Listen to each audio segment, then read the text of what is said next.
Entering the Mayo experience. Mayo experience. Mayo experience. Mayo experience. Experience.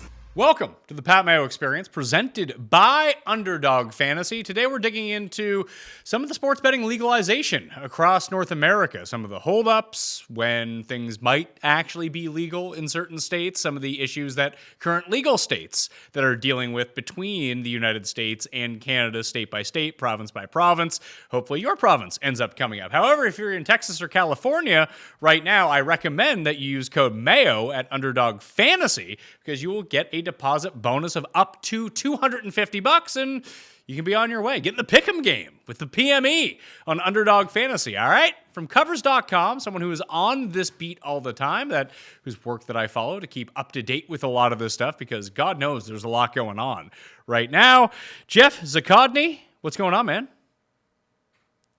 Not much. Just another busy day in the world of legal and regulated sports betting. So first things first, let's try to get what the landscape is right now of the sports betting scene. Obviously, it's legal in a lot of states, but even some of those states, from what I've been seeing, are introducing new taxes and changing some of the rules coming in. Does that mean that operators might pull out of some of these states?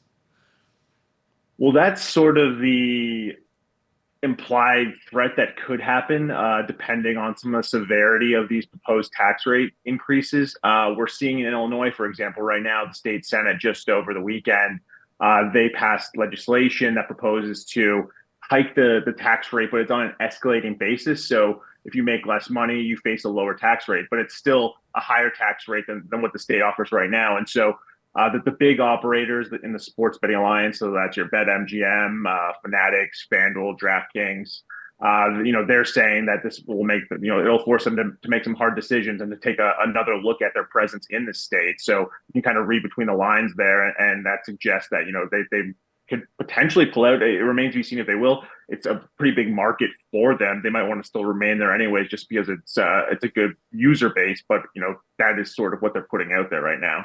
So what is it with the state legislator? Are they just being greedy? Did they initially have the taxes too low based on, because I know, what has the highest tax rate? Is it New York? It is New York, yeah, 51%. That's crazy. It's an insane amount. Well, and the fact that New York did that and then, all of the biggest names went along with it and entered the market, that set a bit of a precedent, I think, that stuck in the minds of lawmakers in certain states. And when you hear them talking about tax rates, often New York gets brought up as, that is a tax rate that, operators are willing to digest there. Why not perhaps in our state, that kind of thinking. It does sort of make a bit of sense in that way, but not every state is New York, right? New York is a huge population. Some of the operators there are willing just to stomach that big tax hit just to be part of that scene. Well, what do you think that I just have to ask you this off the hop for people that don't know. Why can't people play daily fantasy in Ontario? I get this question a lot. It's honestly one of the biggest things that comes up, with my, inside my family too. We used to have draft, I'm based in Ontario. We used to play like inter-family drafting contests against each other, and that went away. And so it's a bit of a long-winded answer, and I'll try to make it as short as possible. But essentially, Ontario launched this new regulated market for sports betting and online casino gambling in April 2022. And that market comes with rules. And one of them is that all players have to be located within the province. And since Ontario considers daily fantasy contests, those paid daily fantasy contests, as a form of gambling, they then would fall under the rules of the Ontario iGaming market. That means they have to share a certain amount of revenue. It means that all the players have to be within the province. And for the major operators, such as DraftKings and FanDuel, it just wasn't economical or appealing enough for them to stick around in Ontario. And so they shut that down and said, we're just good with sports betting and slots and other forms of online casino gambling, and went about their business. But for players, that was obviously a big change because that was something that people had enjoyed for a long time. And the interesting thing about that is the province has heard from people, because this didn't just affect daily fantasy. It affected as well poker. The poker scene has been diminished by the fact that all the players have to be within the province. You can't reach out, and pool players from the US or something like that. And so the province has actually now filed a reference with its Court of Appeal asking it to essentially weigh in on whether it would be legal to go back to a system similar to what they had previously, where you could incorporate players from outside the province that players in the province could actually use. So that is actually supposed to be heard coming up in near the end of November. So there could be some legal clarity there. And if things go the way of the province there, if they get an answer that they're looking for, they could potentially refine their framework, and you could see, again, potentially a return of the DFS product that we had prior to April 2022 when that new iGaming market went live. Yeah, and that will affect, both poker, daily fantasy. I know even the one and done that I run, that it Yep. just not allowed to play it in Ontario. You can register for it in Quebec if you wanted to, and then make your picks from Ontario. So I assume that there was a lot of people, be it poker, be it daily fantasy, that were pros in Ontario, that they probably moved to like Ottawa or something like that, go across the bridge, submit their lineups, and then go back to Ontario. Yeah, it's pretty crazy. When Ontario launched this regulated framework, the two things I heard most about from players was the loss of daily fantasy, and then also the loss of horse racing, because that is something that is kind of quirky under Canadian law and Ontario's regulations, where the operators they weren't able to offer that pari-mutuel form of wagering on horse racing as part of this new system. So those were things that people were pretty adamant about. So it wouldn't surprise me if people were that into DFS that they would sort of pick up stakes and move somewhere else. So what are we looking at in terms of the next states to fall? Because, when it even comes to advertisers, budgeting, just me working through, trying to navigate this space, because a lot of the content people, myself included, rely on these major operators to give us funding so we can go promote their sportsbook or their daily fantasy game. And even some of the aggregator sites that were dishing out a lot of money, like be it Odds Checker or anything in that similar vein, Covers is probably exactly the same way, that it seems like a lot of them are really holding their war chest for when Texas or California end up falling, preferably both. Now, I know that sports betting has been on the ballot in California and just doesn't even come close at any time. The tribes do a very good job of boxing people out from that. But we know that there's a ton of people in California just betting on offshores. So I don't quite understand what the whole point of this is, rather than just them trying to protect what they get. But you assume that if there's going to be a 51% tax rate in New York, that California could come up with some kind of deal for both the state and the tribes to get their cut of what would have to be just an increasingly large subset of people signing up for legal sports gambling in that state. Like, are we even close in California? No. It's kind of a tricky situation there, because, as you pointed out, they had that ballot battle back in 2022, and it was such a resounding loss for the online sports betting operators. Like, they really got beat bad on this, and the tribes, the gaming tribes there, were really leading the charge on that. And the fee was so bad that the operators, the major ones anyways, kind of recognized that any path to legalization in California is going to have to go through the tribes. And so they've been trying to mend fences there and work with them. FanDuel is one that has kind of really tried to, connect with the tribes and to reach some sort of a compromise. But the tribes are very protective over their gaming rights in the state, and that's not going to go away anytime soon. And then we also had a strange situation for this year, where there was the potential to put another question on the ballot, where there was this kind of wild card group that came out of nowhere and proposed its own sports betting model that was supposed, they framed it as something that would be working with the tribes, but the gaming tribes were essentially caught off guard by it, and they were not immediately, but very quickly opposed to what had been pitched as part of that ballot question. And that might have set the process back a little bit, because ultimately that campaign was dropped. The question is not going to be on the ballot, but it kind of created this bit of stir. And the tribes themselves, they say that they are monitoring public opinion on the issue in California, and they just haven't quite seen it as, they just don't think that the mood is quite there yet among the electorate to do it. And so what you might end up seeing is maybe in 2026, this comes up again on the ballot, but it could just be, brick and mortar sports betting where you have sports books inside the casinos first, and then the tribes look to broaden that out in the years that follow. But right now, like we're looking at years, I think at the earliest. You think it would be a pretty easy sell for a state that seems to be as cash strapped as California, especially at the government level, where you can essentially say, hey, these people are just placing bets on Bovada or Bet Online or wherever it is in terms of an offshore. We can kind of calculate that there's billions of dollars being bet in our state, and our state is getting 0% of this income. If you would like some of that income to help out our schools or infrastructure, why don't you vote yes to legalize this? It seems like a really easy proposition. Yeah, when you frame it like that, it definitely does. But you have to look at it from the tribe's perspective on this, and they see it as a very strong economic driver for themselves, right? It's helping them with their sovereignty. It's money that's going into their pocket to help their communities.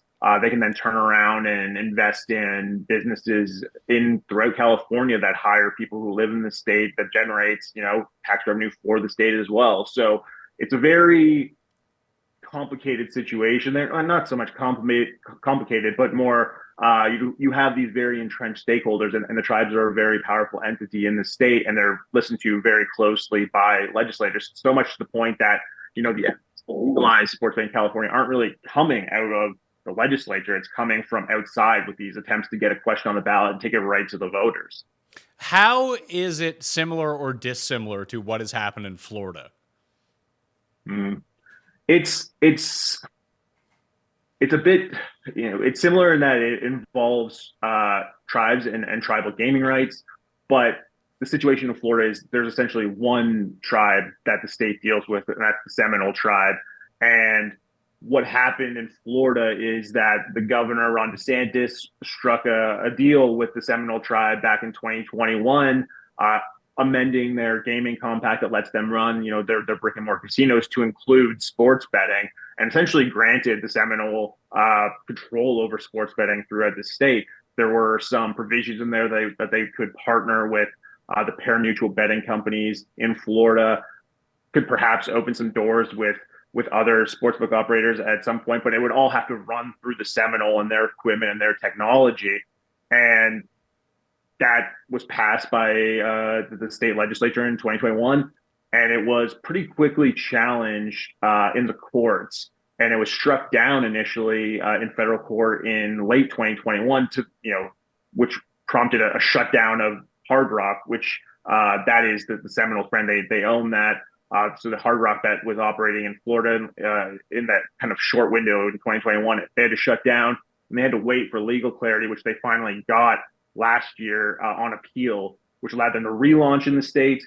And so now you have a situation where Florida is essentially a one legal sportsbook state with Hard Rock bet through the Seminoles. So that is a situation where you're essentially having a one-on-one conversation between the governor and the Seminole, who have been the buck sort of stops with them in the state for gambling for a long time in Florida. So it was easy for the state to negotiate an agreement there.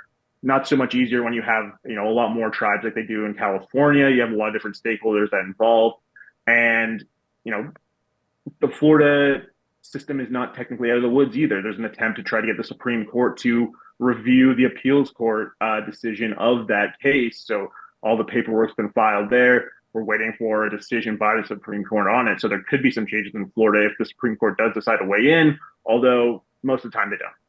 No, and it's not great for the consumer when you only have one place where you can bet. You can set your odds to be any ridiculous thing that you want when there's no competition involved.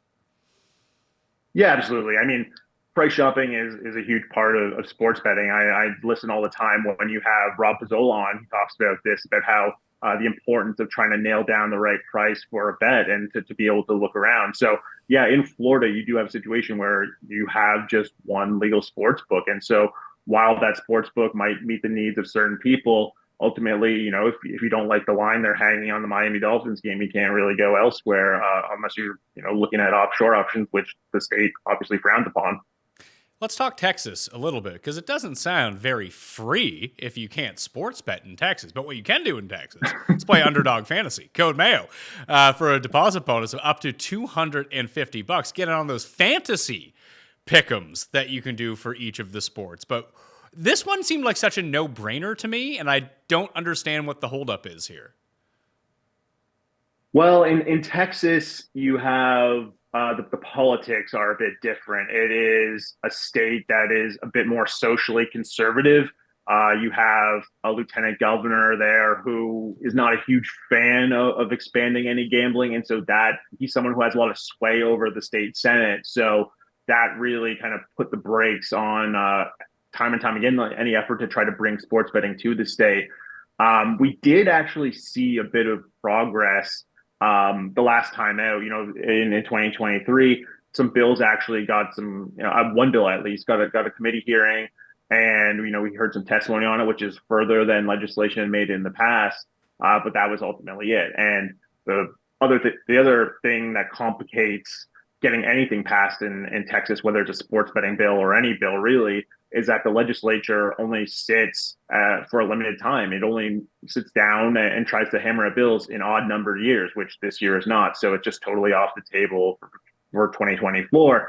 They'll come back in 2025, probably going to see some efforts to legalize sports betting then, but that bill would have to compete with any other number of bills that are out there, and they only have so many days to get it done. So that compresses everything again, and it makes it really tough to get any bill passed. Yeah, it just seems so strange to me. Like, even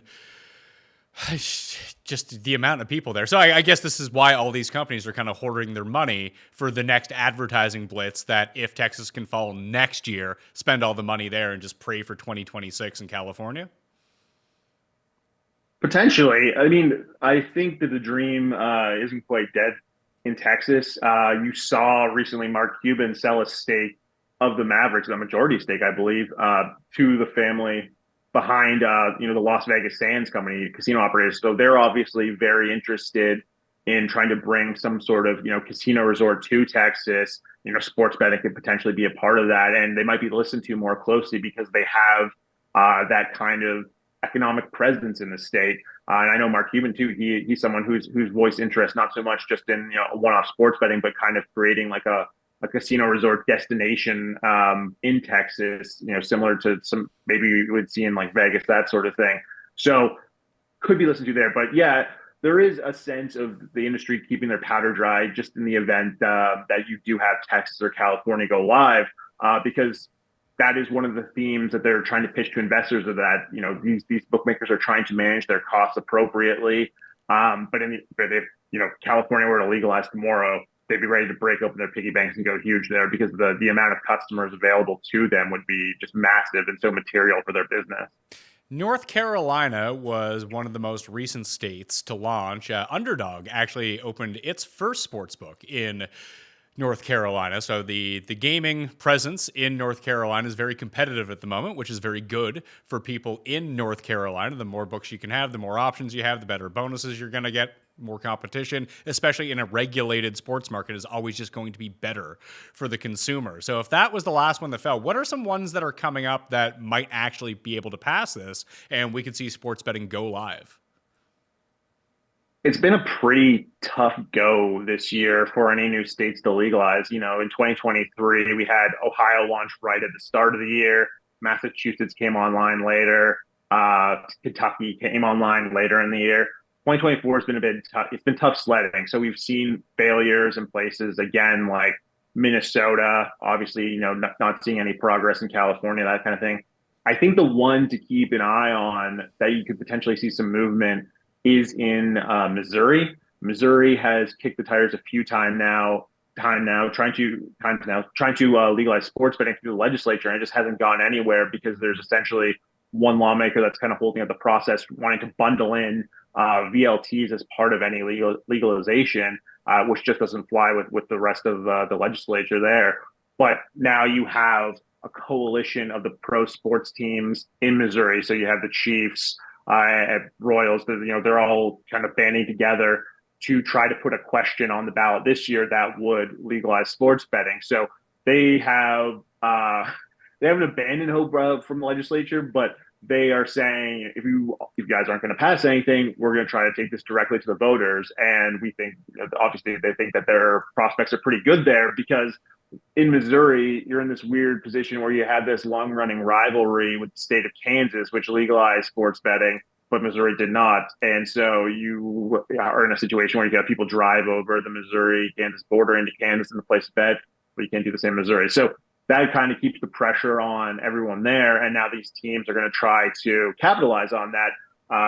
They managed to round up, I believe, they say they have the necessary amount of signatures to get this question on the ballot. Those signatures they submitted, so they have to be verified by the state secretary of state. And then we'll see. But it looks like they are pretty well poised to get a question on the ballot that could bring sports betting to that state. Let's move north of the border, where we're both at for the moment. Obviously, Ontario has passed legalized betting. All the major sportsbook are in Ontario right now, but that's basically it for Canada. I can't figure out what province to province people are doing. It seems like Alberta is trying to do their own thing. I assume Quebec is going to try to do their own thing.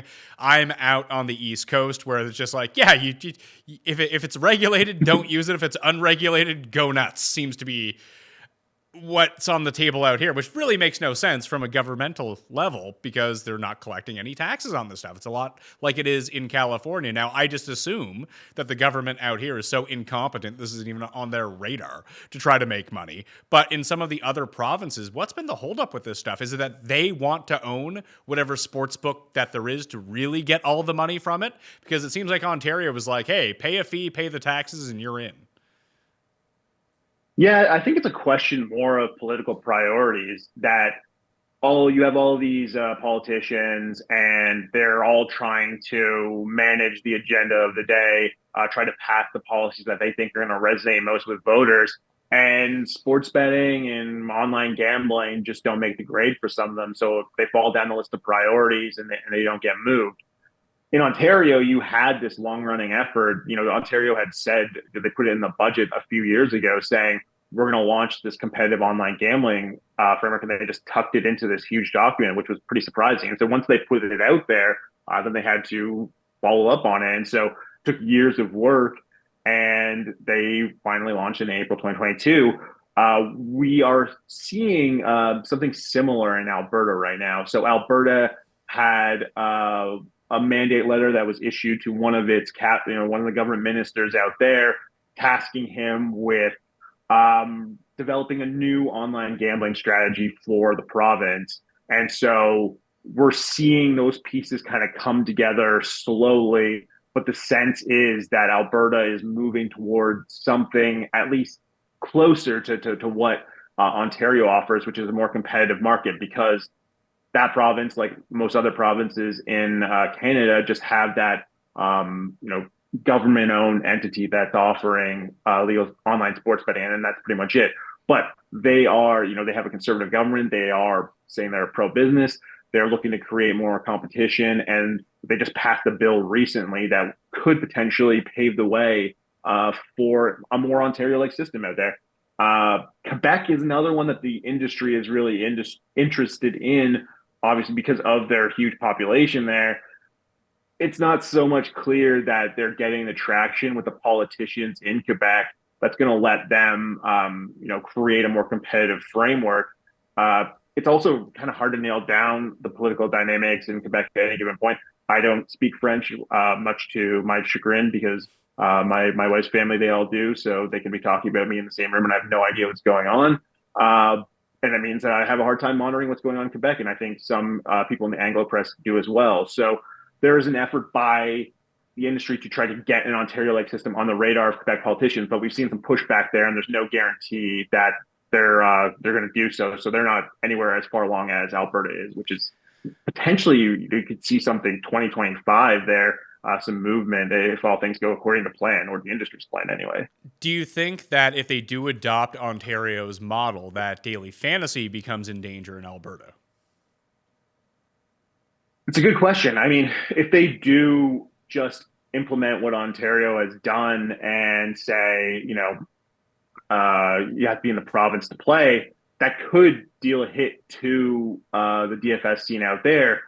The other thing, though, is you could, in theory, create some kind of inter-province compact that lets players in Alberta and Ontario play together if they're regulated and it's the same company. I mean, I could make the argument for that right now, where you see in the US, they have these multi-state agreements for online poker. For example, what's stopping provinces from doing something like that?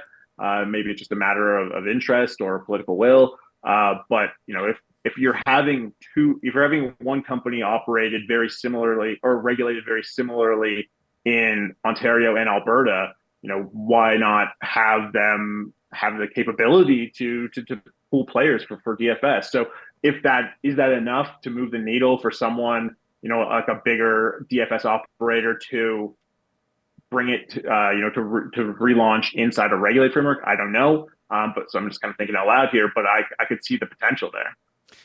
Well, if that was the case, because you said that's what a lot of I think New Jersey does that with some of the states for poker, right? Yeah.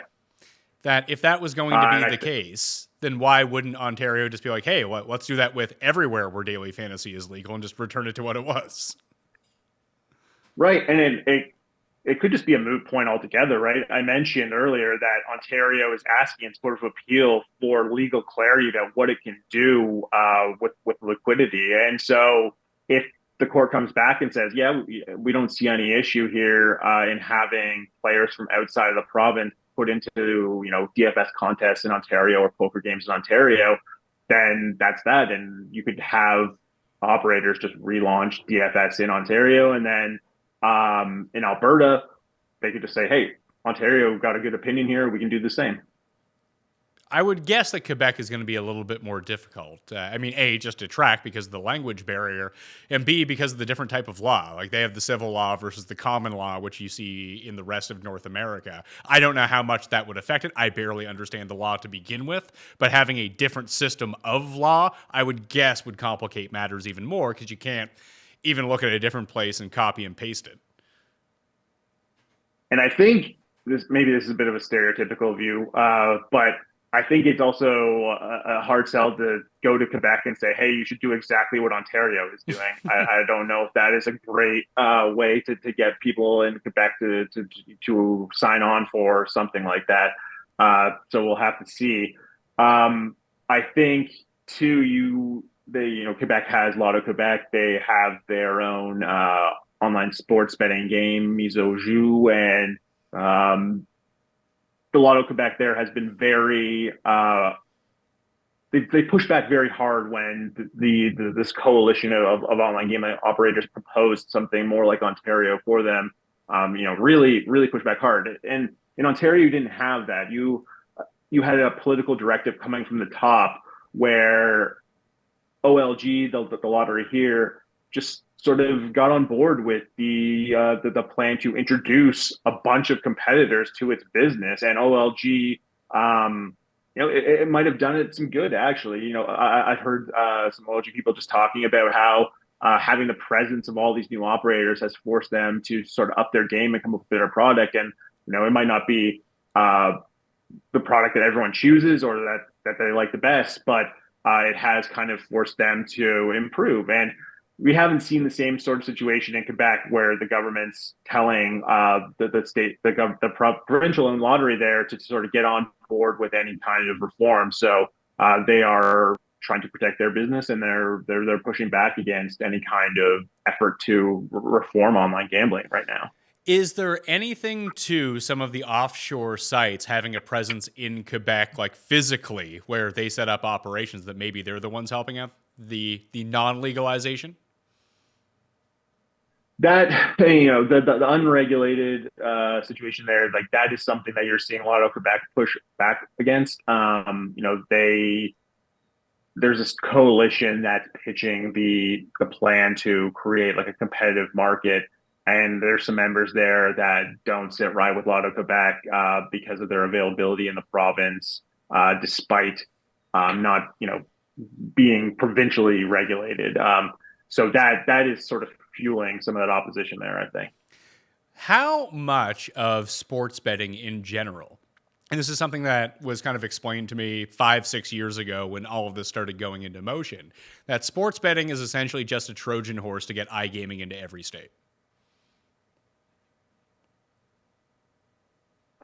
I think that there is a bit of truth to it, because I think the long game for a lot of operators that they hope for is that more states do legalize online casino gambling, and that the cross sell from sports betting into iGaming would be ideal for them. So you hear these operators talk, and they're very interested in trying to see more states legalize iGaming. It's been a tough sell for them so far. You haven't had a lot more states really get on side and decide to do so. But for them, it's just a much more attractive business for a few different reasons. For one thing, you're not having to worry about the outcome of sporting events, so you can't get killed on, like, say, a Super Bowl when you instead have online slots for offer. It's a pretty steady margin for them. You don't see those kind of spikes when you have unfavorable sports outcomes, is how they like to put it, such as another big hit for them was March Madness, when you saw UConn do so well in that tournament. Like, that was a pretty big hit for them, in addition to the Chiefs and Kelsey Mania and all that blowing up in their faces. So I do think, is it a Trojan horse? I don't know if I would call it that, but there is definitely an interest in trying to, they have their foot in the door with online sports betting.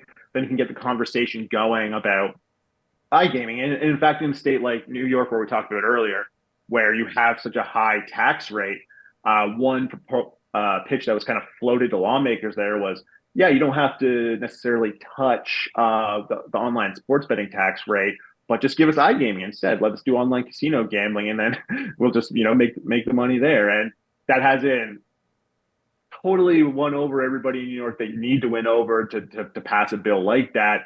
But it is an argument that they put out there. You covered the panel on limiting bettors. Can you kind of speak to that a little bit and kind of inform people what was said there and why people get limited, or was that the entire discussion? Yeah, that was it's crazy just how much interest there was in that. Like, I have watched so many Massachusetts Gaming Commission hearings over the past 2 years, and they are so long and they can be so slow and painful at times, because they have this open meeting law where they have to talk about all their business out in public, which means you get into these situations where it's just very long, dragged out discussions about things that might seem very obvious to you or I, but they have to discuss them and they have to make their decisions in public. And so they kind of hit on limiting way, back, I think it was in the summer of 2023, they first sort of touched on the subject when they were going over some of the regulations.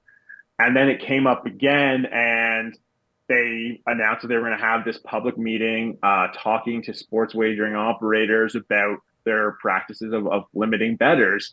And initially there was interest from operators in participating in this meeting. And then ultimately, almost none of them showed up. The only one that showed up was Bally's. Bally's isn't even live in Massachusetts yet. So that right from the beginning that put a very bad taste in the mouth of some of the commissioners on the MGC, and made things very, it could make things very tense for operators down the road. And you heard from some people that are in the industry, some experts, and they also got a ton of correspondence from residents who had been limited. And so they're not quite at a point where they want to pass a regulation or a new, it's a regulator, they can't pass a law, but they're not at a point where they want to adjust the rules or to tweak what operators can currently do. They just want a lot more information, and then they could potentially look at changing things down the road.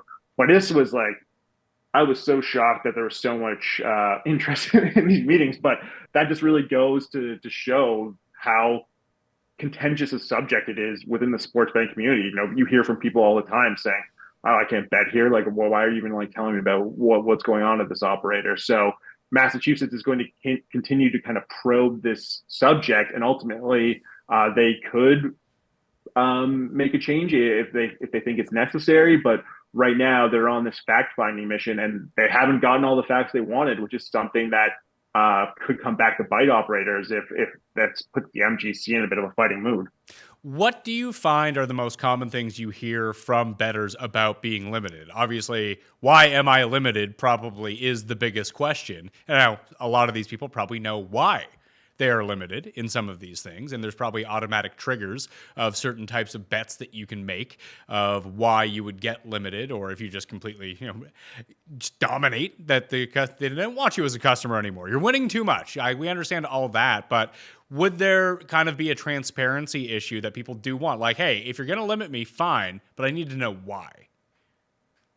Yeah, absolutely. That does seem to be one of the recurring things we hear from bettors who get limited is that there's no big announcement. They don't get a phone call. They don't really get much notification of anything. They just try to go to put in a bet and find, oh, I can't bet this. I can't bet this. I can't bet this. And then through the process of elimination, they realize just how far down they've been limited to.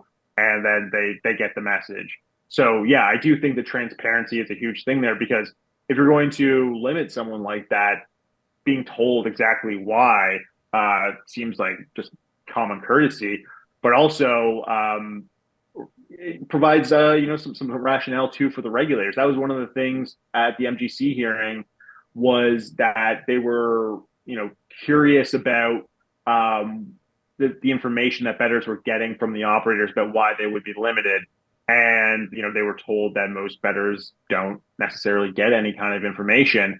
And then there was a line of discussion about bettors who get limited in the name of responsible gambling, saying that there's concerns about their problem gambling, even though they may not necessarily have a problem gambling. That the problem might just be that they win too much. So that is a very problematic threat that was kind of thrown out there that the MGC is going to address going forward. So to your original point, I do think the transparency thing is huge, but I also think too on the operator side, they may not be very keen to dive too deeply into the reasons why, because they put, for example, in some of these operators, they're publicly traded companies. They have financial reports that they put out. They include in those reports the risk factors to their financials. And some of them say, we follow the industry practice of limiting, but it could be that regulators don't allow us to do that forever. So it's something that it's really interesting, and that the Massachusetts Gaming Commission is looking into this, because they're really the first regulator to really dive into the subject. And it could be we get some really interesting responses coming out of it, and potentially some kind of regulatory action. We don't know that we're there yet. We don't know that the MGC ever will. They're kind of concerned about unintended consequences of something like that. But the whole situation is just it's going to be one to watch. All right. So the last thing I want to hit you with, because you do follow this stuff pretty closely and have to listen to these state houses and legislatures talk to each other. Are there just any particular, you don't need to name the politicians or even the states, just ridiculous comments that you've heard come out of these people's mouths that are just wildly untrue? Oh, it all starts to blend together after a bit, honestly. Like on any given day, I'm waking up and listening to Illinois or Massachusetts or Florida. It all kind of goes together. But I mean, I'm trying to think of like some of the more ridiculous comments. Like we had a situation in Massachusetts the other day where a lawmaker threw in, as part of the budget process, just this amendment kind of out of the blue, saying, let's hike the sports betting tax rate to 51%, bring it to New York's level, which obviously is not going to go over great with the operators. But when he got up to discuss this amendment, it was clear he had a lot more on his mind than just the tax rate. So he was talking about his concerns about addiction and mental health. And he got to a point where he's saying we shouldn't have prop betting anymore. We shouldn't have in-game betting. He's like, that was described to me as someone with a gambling addiction as the crack cocaine of betting. And I thought that was a pretty big remark to put out there, calling it the crack cocaine of betting. So like that was just something that's off the top of my head that happened recently.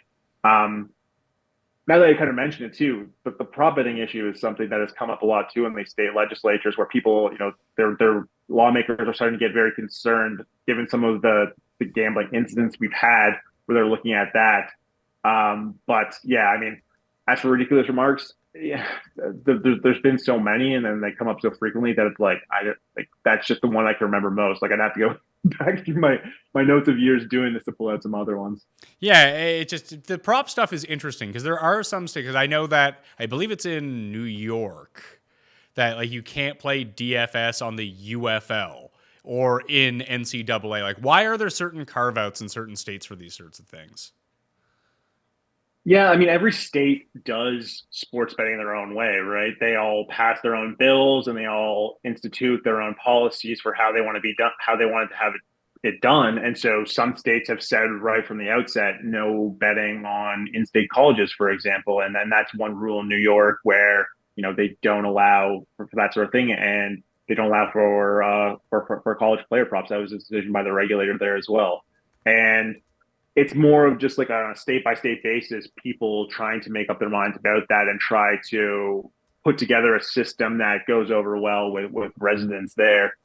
But the interesting thing of late is that the NCAA has taken a very active approach on the college player prop front, where you have the president, Charlie Baker, who used to be the governor of Massachusetts, actually, who is writing these letters to state regulators saying, we think you should ban college player prop betting because we're worried about student athletes getting harassed by angry bettors if they don't go over their total or if they go under their total. And they're worried about people trying to pump these college kids for inside information that they can use for betting. They're worried about the college athletes betting themselves. So they want to states to restrict them. And some of the states that they have asked have actually said yes to this. You've had places like Louisiana, Maryland. I think Maryland, Vermont actually did it without even really being asked. They just saw what was happening. Ohio, though, was the one where it all really started, where they sent a letter to the Casino Control Commission there. And the executive director took a very long look at it, did research, asked for numbers, and ultimately came to the conclusion that they would ban college player prop betting. So the NCAA is taking a very active role in trying to get that done. And so that is now creating these situations with these state-by-state changes, in addition to what you already had before, where some states didn't allow it in the first place. So I think now you have a situation where a majority of states have banned college player prop betting. Some of them because they don't allow sports betting to begin with, so no college player props anyways. And some of them who have just heard the NCAA out on this and agreed with them. All right. Any final thoughts that we didn't get to that you want to throw in that people might need to know and maybe not be aware of? Well, just to continue on the prop betting front, we have seen on the pro side recently some reports about the NBA as an operator looking perhaps for some changes to the betting markets you see on NBA games for players specifically, because you had the Jonte Porter incident in the NBA where he was suspended after an investigation found that he had bet on NBA games, among other things. And you had Adam Silver, the NBA commissioner, come out and say, we think that we should talk with our official sportsbook partners and perhaps rethink some of the betting markets that are available. So that is a possibility that's out there too, that you might see some changes to betting menus when it comes to the NBA. And they may not necessarily be a regulatory or legislative change that we get officially, where you're just notified by those entities that those markets are no longer available. If the NBA right now is just working with its official sportsbook partners, they could do this kind of unofficially, where it's not that you get an announcement, it's just one day, maybe there's props that are there, and then the next day they're not. So that's something to keep an eye on as we go forward. I think you've kind of seen it already happen with certain sports where some markets just don't they don't appear anymore. One that kind of comes to mind is, I know betting on the number of penalty flags in an NFL game was something that was available and is not available in certain places anymore. And so that's perhaps a situation you could see here with the NBA, where they're just one day it's there, another day it's not. How much do the leagues have involvement? You just mentioned the NBA seems to be very proactive with this, but in terms of the NHL, NFL, MLB, do they have much of a say to the operators of what they want to offer and what they don't? They definitely have a big say. I'm sure if the NBA or NFL said, we absolutely do not want you offering this sort of thing on our sport, the operators would listen to it for at risk, especially the official operators, because you have these official partnerships with the leagues. Like those official partnerships are going to get a lot more. So they're going to carry a lot more weight with those operators as opposed to something, an unofficial partnership where, if another operator doesn't have a partnership with the league and they say, we don't like that, they'll be like, okay, I don't know what you want from us here. They might just do it just because of the clout of the leagues, but they don't have that same sort of business relationship. The other part of it is you have laws on the books in a lot of states that have a mechanism in them that they allow for sports governing bodies like these professional and college leagues to approach the regulator and say, hey, we don't like that betting market right there. We think it should be taken down. And for that, for a process then for the regulator to review that request, to speak to the operator about what they think, and then to make a decision on one way or another whether to do that. So, you have this official way of doing things, which is, go through your official partnerships with the operators and ask for changes. And if that doesn't work, then go to the state regulators and ask for changes there. And then you have unofficially too, where you just kind of push you use the power of public opinion and the power of the leagues to kind of lobby for changes in the court of public opinion. So there is the power of the leagues is pretty big here because they have developed these business relationships with the operators, and if the operators want to continue them, part of that is listening to the concerns that the leagues have. Do you subscribe to my theory that the NBA paid off Jonte Porter to make these bets, inform the books, so they could set a precedent on a player that really had no future in the league, just to get that out there to scare the shit out of everyone else? I don't personally subscribe to it. I kind of think more like the issues that we're having here is, people are kind of quick to say, like, look at the legalization of sports betting and what it's doing to sports. And I think like the extent that what it's doing to sports is that it just gives people ideas that weren't there before because, maybe they weren't users of offshore, or they went to Vegas and bet all the time. They just weren't familiar with sports betting and they didn't think about it at all because it wasn't in their face like the way it used, like it is now. So that, I don't think I second your theory there. If you have any evidence or proof you want to slide me, we can talk after the show. But I think more it's just can't really ascribe that to the situation without having a bit of proof. Well, it would be one of these things. It's just the only reason that it's not a real opinion, but if it was LeBron who got caught for doing this, there'd be no way that LeBron would be banned for life. But because it was Jonte Porter, it's very easy to ban him for life and thus make an example out of him. And they did it very quickly too. They threw out their, the reports broke that the NBA was looking at him. And then Adam Silver came out and, made some very grave remarks. And then it was pretty soon after that the investigation wrapped up and then things were concluded. So it's a pretty open and shut case for the NBA, at least on this one. So, yeah, I mean, to your point, that caliber player, that smaller role player, is obviously going to, be someone that the NBA is going to be easier for them to part with because they don't have that kind of popularity with fans and with bettors too. But it's also that is like the Jonte Porters of the world. Like those are the athletes that I think leagues are perhaps most worried about because they don't make as much money as the LeBrons of the world.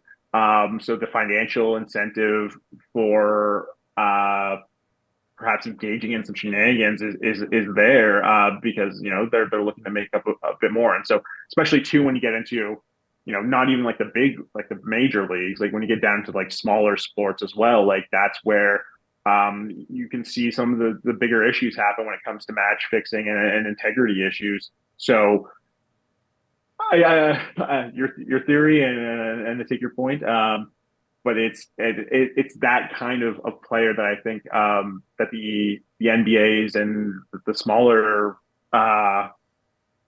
leagues of the world are. Sorry, I'm just seeing. I might have some Florida news report after this, but that is kind of like the danger zone for them. Well, what's the Florida news? Is it something significant? It might be. I just saw a tweet notification. I haven't been able to check it. I don't want to break any news on the air without having confirmed it myself. All right. Well, what's the best place where people can find you to get updated on whatever this Florida news is, if it's something, if it's nothing, to make sure they can keep up on everything that's going about the business and legalization of sports gambling on a state-by-state level? Yeah, you can go to covers.com. We have an industry news page that has all of our coverage of the various regulation and legislation and corporate happenings that are going on. Like I'll write on any given day about gaming commission hearings or what's going on in state legislature, or even just like what DraftKings said on its like fourth quarter earnings call, that kind of thing. So we cover a lot of ground there, and you can just find me on Twitter as well, or X, as it is now known, at Geoff Zochodne, GeoffZochodne, which I have to say now, I mean, I love the show, and I'm happy to support any show that helps promote awareness of Jeff's, whose names start with G as opposed to J. Big fan of Feinberg on that front. He's doing the Lord's work for us. Yeah, we also have Jeff Ulrich come on from time to time as well, and we get to call you guys Jeff. Yeah. I mean, Cam will come on here and call everyone Geoff, but I'll call you Jeff. Yeah, no, Geoff's one that I've heard back going to like kindergarten. It comes with the territory, but I'm happy to see that the Jeffs are doing all right in the world. Well, that will do it on the Pat Mayo Experience. Smash the like and sub to the Pat Mayo Experience audio podcast on Apple, Spotify, or wherever you get your audio podcast from. If that is your preferred format, Underdog Fantasy, code Mayo, deposit bonus of up to $250. Help to support the show by going onto Underdog Fantasy right now and getting your first deposit today. All right, code Mayo. Don't forget that part. I'm Pat Mayo. I'll see you next time. Pat Mayo Experience! Experience!